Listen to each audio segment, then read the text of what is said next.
결혼은 두 사람만의 약속일까요? 아니면 두 가족의 결합일까요? 오늘 들려드릴 이야기는 한 여성이 겪은 충격적인 결혼 생활에 관한 것입니다. 사랑하는 사람과 결혼했지만 시댁에서는 전혀 다른 삶을 요구받았던 32살 지연 씨의 이야기죠. 며느리는 사람이 아니에요? 며느리는 인권이 없어요?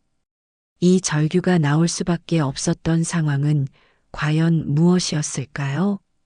직장 생활을 포기하라는 압박, 사생활까지 감시당하는 일상, 그리고 남편마저 등을 돌린 절망적인 순간까지. 하지만 이 이야기의 진짜 반전은 따로 있습니다. 전문가의 개입으로 밝혀진 충격적인 진실과 누구도 예상하지 못한 감동적인 결말까지. 과연 이 가족에게는 어떤 변화가 찾아왔을까요? 지금부터 여러분께 들려드리겠습니다. 저는 올해 32살 김지연입니다. 결혼한 지 이제 3년째인데 오늘 제가 여러분께 털어놓고 싶은 이야기가 있습니다. 처음 남편 박민수와 사귀기 시작했을 때만 해도 저희 관계는 정말 달콤했죠. 민수는 다정하고 배려심 많은 사람이었거든요. 지연아, 우리 어머니께 인사드리러 가자. 그날이 벌써 3년 전 일이네요. 시어머니를 처음 뵙던 날, 저는 정말 떨렸습니다. 손에 땀이 날 정도로 긴장했었죠. 시어머니는 60대 초반의 단정한 분이셨는데 첫인상은 나쁘지 않았어요. 어머님, 안녕하세요. 지연이라고 합니다. 아, 그래요. 민수가 많이 얘기했어요. 그때만 해도 시어머니의 표정에서 묘한 차가움을 느꼈지만 저는 그냥 처음이라 어색한 거라고 생각했습니다. 결혼을 앞두고 있던 저희에게는 그런 작은 어색함쯤은 시간이 해결해 줄 거라고 믿었거든요. 하지만 제가 정말 몰랐던 건 시어머니의 마음속에는 이미 저에 대한 어떤 선입견이 자리 잡고 있었다는 사실이었습니다. 그 첫 만남에서 시어머니는 제게 이런 말씀을 하셨어요. 지연 씨는 직장을 다니시나요? 네, 마케팅 회사에서 일하고 있습니다. 아, 그래요. 결혼하면 그만두실 생각이시겠죠? 저는 그때 깜짝 놀랐습니다. 요즘 시대에 결혼한다고 무조건 직장을 그만둔다는 생각을 하시는 분이 계시다니요. 저는 조심스럽게 대답했죠. 아직 그런 계획은 없습니다. 일을 정말 좋아하거든요. 그 순간 시어머니의 표정이 미묘하게 변했습니다. 뭔가 못마땅하다는 듯한 시선이었죠. 민수는 옆에서 어색한 웃음을 지으며 화제를 돌리려 했지만 저는 그때부터 뭔가 불길한 예감이 들기 시작했습니다. 결혼 준비를 하면서 시어머니와의 갈등은 본격적으로 시작됐습니다. 혼수나 예단, 결혼식 준비 과정에서 의견 차이가 계속 생겼거든요. 저희 부모님은 비교적 현대적인 사고방식을 가지신 분들이라 서로 부담스럽지 않게 하자고 하셨는데 시어머니는 전혀 달랐습니다. 지연이 어머니하고 통화 좀 해봐야겠네요. 시어머니가 저희 어머니께 직접 전화를 하신 날이 있었어요. 그날 저희 어머니는 전화를 받고 나서 한숨을 크게 쉬셨습니다. 지연아, 시어머니께서 혼수 목록을 주셨는데 그 목록을 보고 저는 정말 당황했습니다. 요즘 시대에 맞지 않는 과도한 요구들이 적혀 있었거든요. 냉장고, 세탁기, 에어컨부터 시작해서 심지어 시어머니 몫의 한복까지 포함되어 있었어요. 어머니, 이건 좀 과한 것 같아요. 제가 민수에게 이야기했을 때 민수는 난처한 표정을 지었습니다. 지연아, 우리 어머니가 원래 좀 꼼꼼하셔. 이해해줘. 꼼꼼한 게 아니라 이건 너무 과한 거 아니야? 어머니 체면도 있으시고 그냥 맞춰드리자. 그때부터 저는 뭔가 이상함을 느꼈습니다. 민수가 제 편이 아니라 시어머니 편만 든다는 느낌이 들었거든요. 결혼을 앞두고 있던 저에게는 정말 힘든 시간이었습니다. 사랑하는 사람과 결혼한다는 기쁨보다는 앞으로의 시댁 생활에 대한 걱정이 더 컸죠.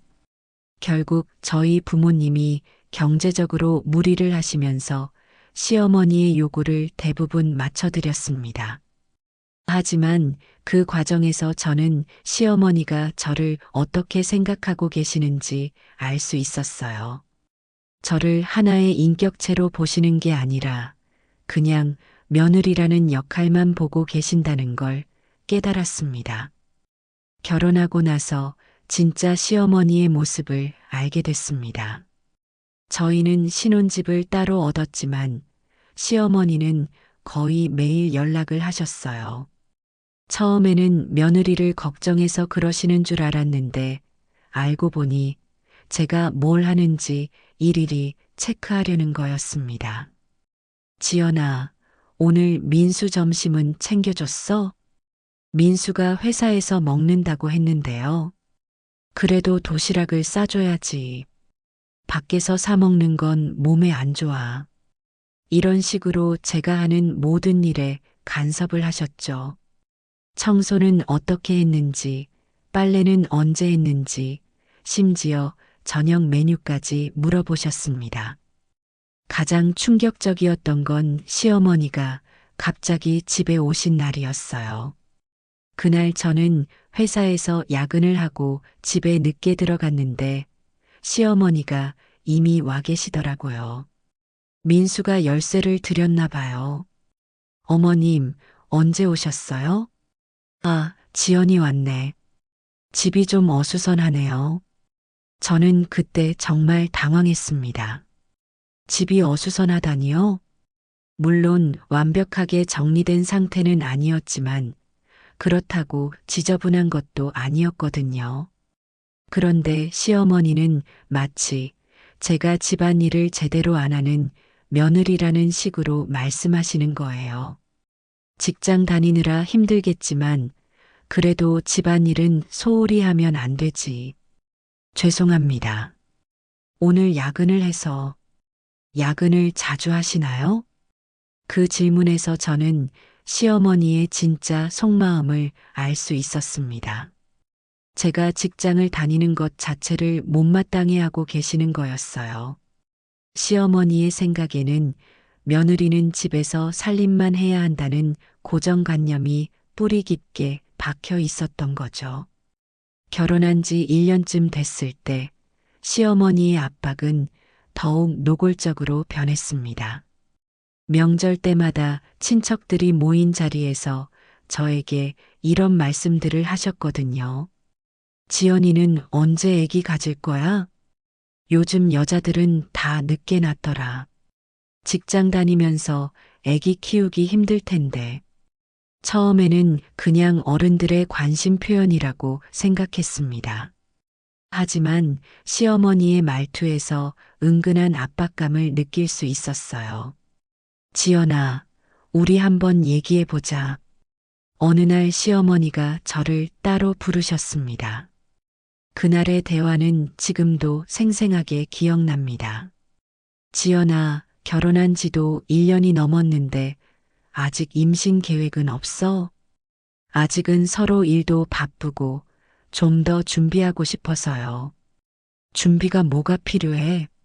자연스럽게 되는 건데. 그래도 경제적으로나 정신적으로나. 그러니까 직장을 그만두고 집중하라는 얘기야. 결국 본론이 나왔습니다. 시어머니는 제가 직장을 그만두고 전업주부가 되기를 원하고 계셨던 거예요. 어머님, 저는 일을 정말 좋아해요. 그리고 요즘은 맞벌이 부부가 대부분이잖아요. 다른 집은 다른 집이고 우리 집은 우리 집이야. 민수 혼자 벌어도 충분히 살 수 있어. 하지만 제 꿈도 있고 꿈보다는 현실을 생각해야지. 며느리의 본분이 뭔지 알아야 해. 그 순간 저는 정말 화가 났습니다. 며느리의 본분이라니요? 이게 21세기에 나올 수 있는 말인가 싶었어요. 하지만 시어머니 앞에서 감정을 드러낼 수는 없었죠. 좀 더 생각해 보겠습니다. 그렇게 대답할 수밖에 없었습니다. 집에 돌아와서 민수와 이야기했을 때 정말 실망스러운 일이 벌어졌습니다. 민수는 시어머니 편을 들더라고요. 지연아, 어머니 말씀도 일리가 있어. 무슨 일리? 나한테 직장 그만두라는 게 일리가 있다고? 그게 아니라, 아기 가지려면 직장 다니면서는 힘들잖아. 그럼 육아휴직도 있고, 육아 분담도 할 수 있는 거고, 현실적으로 생각해봐. 어머니가 도와주시겠다고 하시는데, 저는 그때 정말 허탈했습니다. 사랑하는 남편이 제 편이 아니라 시어머니 편만 든다는 게 믿어지지 않았어요. 민수야, 나는 내 일을 포기하고 싶지 않아. 왜 그렇게 고집을 부려? 가정이 우선이지. 내가 고집을 부린다고? 내 인생인데 내가 선택할 권리도 없는 거야? 그런 뜻이 아니라. 그럼 뭔 뜻이야? 너도 어머니 말이 맞다고 생각하는 거지? 그날 밤 저희는 처음으로 크게 싸웠습니다. 민수는 계속 시어머니를 두둔했고 저는 제 입장을 이해해달라고 했죠. 하지만 평행선만 달렸을 뿐이었습니다. 결국 민수가 이런 말을 했어요. 지연아, 어머니도 내 좋은 뜻에서 하시는 말씀이야. 너무 예민하게 받아들이지 마. 예민하게 받아들인다고요?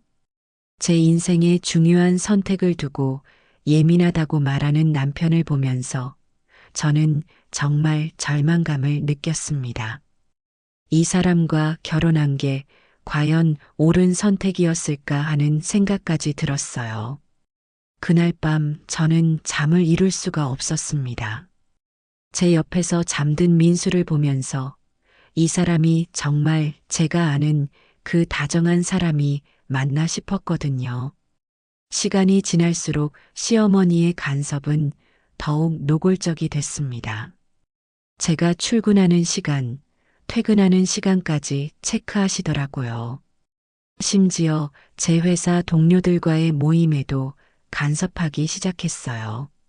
지연아, 어제 늦게 들어왔더라. 회사 동료들과 저녁을 먹었어요. 요즘 회식이 자주 있네. 술은 안 마셨겠지? 조금 마셨는데요. 아이고, 술을 마시면 어떡해. 몸에 안 좋은데. 저는 아직 임신 계획도 없는데 왜 술을 마시면 안 되는지 이해할 수 없었습니다. 하지만 시어머니는 제가 언제든 임신할 수 있는 몸이니까 조심해야 한다고 하시더라고요.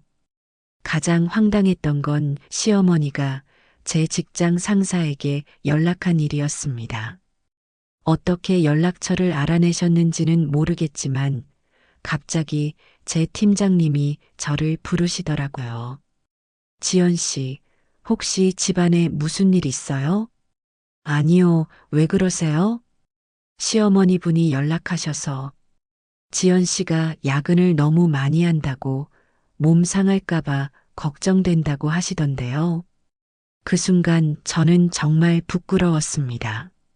시어머니가 제 직장에까지 간섭을 하다니요. 팀장님도 당황스러워 하시는 게 눈에 보였어요. 죄송합니다. 제가 따로 말씀드리겠습니다. 집에 가서 민수에게 이 일을 얘기했을 때 민수는 또 시어머니를 감쌌습니다. 어머니가 너 걱정해서 그러신 거야. 걱정이면 나한테 직접 하시지. 왜 회사에 전화를 해? 좀 과했을 수도 있지만 과한 정도가 아니라 이건 선을 넘은 거야. 하지만 민수는 끝까지 시어머니 편이었습니다. 저는 그때부터 정말 외로움을 느끼기 시작했어요. 결혼 2년 차가 되던 해, 저와 시어머니 사이의 갈등이 정점에 달했습니다. 그날은 제가 회사에서 중요한 프레젠테이션을 앞두고 있던 날이었어요. 정말 중요한 프로젝트였고, 성공하면 승진 기회도 있었거든요. 그런데 그날 아침에 시어머니가 갑자기 아프시다고 연락이 왔습니다. 민수는 출장 중이어서 제가 병원에 모셔가야 한다는 거였어요. 어머님, 오늘 정말 중요한 회의가 있어서 회의보다 시어머니가 더 중요하지 않아? 결국 저는 회사에 연락해서 프레젠테이션을 연기해달라고 했습니다. 그런데 병원에 가보니 시어머니는 그렇게 아픈 것 같지 않으셨어요. 혈압이 조금 높다는 진단을 받으셨을 뿐이었죠. 어머님, 다행히 큰 일은 아니네요. 그래도 지연이가 와서 다행이야. 혼자 있으니까 불안하더라. 그때 저는 뭔가 이상함을 느꼈습니다. 시어머니가 일부러 저를 부른 건 아닌가 하는 의심이 들었거든요. 하지만 확실하지 않으니까 그냥 넘어갔죠. 며칠 후에 알게 된 사실은 정말 충격적이었습니다. 시어머니가 제 회사 일정을 미리 알고 계셨다는 거예요. 민수가 시어머니께 제 스케줄을 얘기했던 거였습니다. 민수야, 왜 내 회사 일정을 어머니한테 얘기한 거야? 어머니가 물어보셔서 그래도 미리 말해줘야 하는 거 아니야? 별일 아닌데 뭘 그렇게 해. 별일이 아니라고. 내 승진이 걸린 중요한 프레젠테이션이었는데 그때서야 민수도 심각성을 깨달은 것 같았습니다. 하지만 이미 늦었죠. 그 프로젝트는 다른 팀에서 맡게 됐고 제 승진 기회도 날아갔습니다. 지연아, 미안해. 어머니께 얘기해 볼게. 하지만 시어머니의 반응은 예상 그대로였습니다. 회사 일보다 가족이 우선이지. 지연이가 너무 일에만 매달리는 것 같아. 마침내 결정적인 사건이 벌어졌습니다. 제가 회사에서 해외 출장 기회를 받았는데 일주일 정도 독일에 가야 하는 상황이었어요. 정말 좋은 기회였고 제 커리어에도 큰 도움이 될 출장이었습니다. 민수야, 나 독일 출장 가게 됐어. 정말 축하해. 민수는 처음에 기뻐해줬습니다. 하지만 시어머니께 이 소식을 전하자 상황이 달라졌어요. 일주일이나 집을 비운다고? 그럼 민수는 어떻게 해? 민수는 성인인데 일주일 정도 혼자 있을 수 있잖아요. 그래도 신혼인데 남편을 두고 해외에 가는 게 말이 돼? 시어머니는 제 출장을 완전히 반대하셨습니다. 심지어 민수에게도 압력을 넣으시더라고요. 민수야, 내가 지연이를 말려야지. 어머니, 지연이 일인데. 일이 뭐가 그렇게 중요해? 가정을 생각해야지. 결국 민수도 시어머니 편을 들기 시작했습니다. 지연아, 이번에는 포기하는 게 어때? 왜? 왜 포기해야 해? 어머니도 걱정하시고 나도 솔직히 불안해. 뭐가 불안하다는 거야? 일주일이야, 일주일. 그래도 신혼인데. 저는 그때 정말 분노했습니다. 신혼이라는 이유로 제 커리어를 포기하라는 게 말이 되나요? 너희들은 나를 뭘로 보는 거야? 사람으로 안 보는 거지? 그런 뜻이 아니야. 그럼 뭔 뜻이야? 나는 민수의 부속품이야? 시어머니의 하인이야? 그날 저는 처음으로 시어머니 앞에서 감정을 터뜨렸습니다. 어머님, 저도 사람이에요. 제 꿈도 있고 제 인생도 있어요. 이게 뭐 하는 짓이야? 시어머니한테 이렇게 말하는 며느리가 어디 있어? 그럼 며느리는 사람이 아니에요? 며느리는 인권이 없어요? 그 사건 이후로 저희 가족의 갈등은 걷잡을 수 없게 됐습니다. 시어머니는 제가 버릇없다고 하시고 민수는 양쪽 사이에서 힘들어했죠. 저는 매일 우울했고 이혼까지 생각하게 됐습니다. 그때 제 친구가 가족 상담을 받아보라고 권했어요. 처음에는 망설였지만 더 이상 견딜 수 없어서 상담을 신청했습니다. 상담사 선생님은 저희 이야기를 차근차근 들어보시더라고요. 그리고 정말 명확하게 문제점을 짚어주셨습니다. 시어머니께서는 며느리에 대한 소유욕이 지나치게 강하신 것 같습니다. 소유욕이요? 네, 며느리를 독립적인 인격체로 보시는 게 아니라 가족의 부속품으로 보고 계세요. 상담사 선생님의 말씀을 듣고 나서야 제가 느꼈던 답답함의 정체를 알 수 있었습니다. 시어머니는 저를 지연이라는 개인으로 본 적이 없으셨던 거예요. 그냥 민수의 아내, 며느리라는 역할로만 보셨던 거죠. 그리고 민수 씨도 문제가 있습니다. 저도요? 네, 아내와 어머니 사이에서 중재 역할을 해야 하는데 계속 어머니 편만 드셨잖아요. 민수는 그제야 자신의 잘못을 깨달은 것 같았습니다. 상담사 선생님은 계속 설명해 주셨어요. 가족 간의 경계선이 모호한 상태입니다. 시어머니께서는 며느리의 사생활과 직장 생활에까지 개입하고 계시는데 이건 건강하지 못한 관계예요. 그럼 어떻게 해야 하나요? 먼저 각자의 역할과 경계선을 명확히 해야 합니다. 그리고 서로를 독립적인 개인으로 인정하는 것부터 시작해야죠. 상담을 받은 후 저희는 천천히 변화를 시도했습니다. 가장 먼저 민수가 시어머니께 말씀드렸어요. 어머니, 지연이도 자기 인생이 있습니다. 너무 간섭하지 마세요. 뭐야, 내가 지금 누구 편이야? 편을 가르는 게 아니라 서로 존중하자는 거예요. 시어머니는 처음에 많이 화내셨지만 민수가 계속 설득했습니다. 저도 시어머니께 솔직하게 마음을 털어놓았어요. 어머님, 저는 어머님을 무시하거나 가족을 소홀히 하려는 게 아니에요. 다만 저도 제 꿈이 있고 그걸 이루고 싶어요. 그래도 가정이 우선이지. 가정도 중요하지만 서로의 꿈을 응원해주는 가정이 더 건강한 가정 아닐까요? 몇 달에 걸친 대화와 노력 끝에 시어머니도 조금씩 마음을 여시기 시작했습니다. 제가 독일 출장을 다녀온 후에는 오히려 자랑스러워 하시더라고요. 우리 며느리가 해외에서 발표도 하고 왔다며? 네, 어머님. 정말 좋은 경험이었어요. 그래, 요즘 세상에는 여자도 능력이 있어야 하는구나. 시어머니의 이런 변화된 모습을 보면서 저는 정말 감동받았습니다. 사람은 언제든 변할 수 있다는 걸 깨달았거든요.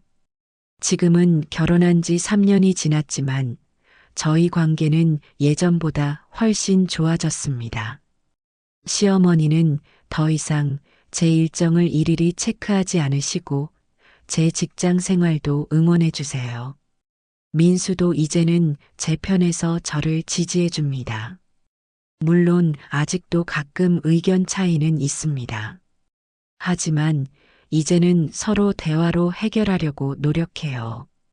가장 중요한 건 서로를 독립적인 인격체로 인정한다는 거였습니다.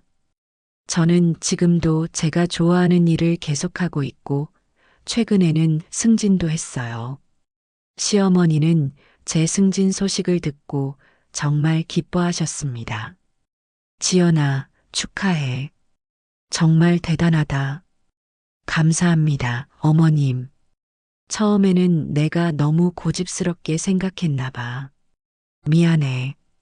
시어머니의 이런 말씀을 들었을 때 저는 눈물이 날 뻔했습니다. 이해받지 못했던 그 시간들이 모두 보상받는 기분이었거든요. 요즘에는 시어머니와 함께 요리도 하고 쇼핑도 갑니다. 예전처럼 감시받는 기분이 아니라 진짜 가족이 된 것 같은 느낌이에요. 민수도 저희 관계가 좋아진 걸 보면서 정말 행복해 합니다. 지연아, 정말 고마워. 어머니랑 잘 지내줘서. 나도 고마워. 결국에는 내 편이 되어줘서. 지금 생각해보면 그 힘들었던 시간들도 의미가 있었던 것 같아요. 서로를 이해하는 과정이었다고 생각합니다. 가족이라고 해서 무조건 이해하고 맞춰야 하는 건 아니라는 걸 깨달았어요. 서로 다른 개성을 가진 사람들이 함께 살아가려면 노력이 필요하다는 걸 배웠습니다. 앞으로도 저는 제 꿈을 포기하지 않으면서 좋은 며느리, 좋은 아내가 되려고 합니다. 그리고 언젠가 제가 시어머니가 됐을 때는 며느리를 독립적인 개인으로 존중해주는 시어머니가 되고 싶어요. 결혼 생활이 항상 쉽지는 않지만 서로 노력하면 분명히 좋아질 수 있다는 걸 저희가 증명했다고 생각합니다. 지금 비슷한 고민을 하고 계신 분들께도 포기하지 말고 대화로 해결해 보시라고 말씀드리고 싶어요. 사람은 분명히 변할 수 있거든요. 이 이야기가 마음에 드신다면 구독과 좋아요 부탁드립니다. 여러분의 관심이 더 많은 사연을 나눌 수 있는 힘이 됩니다. 다음에도 공감되는 이야기로 찾아뵙겠습니다. 감사합니다.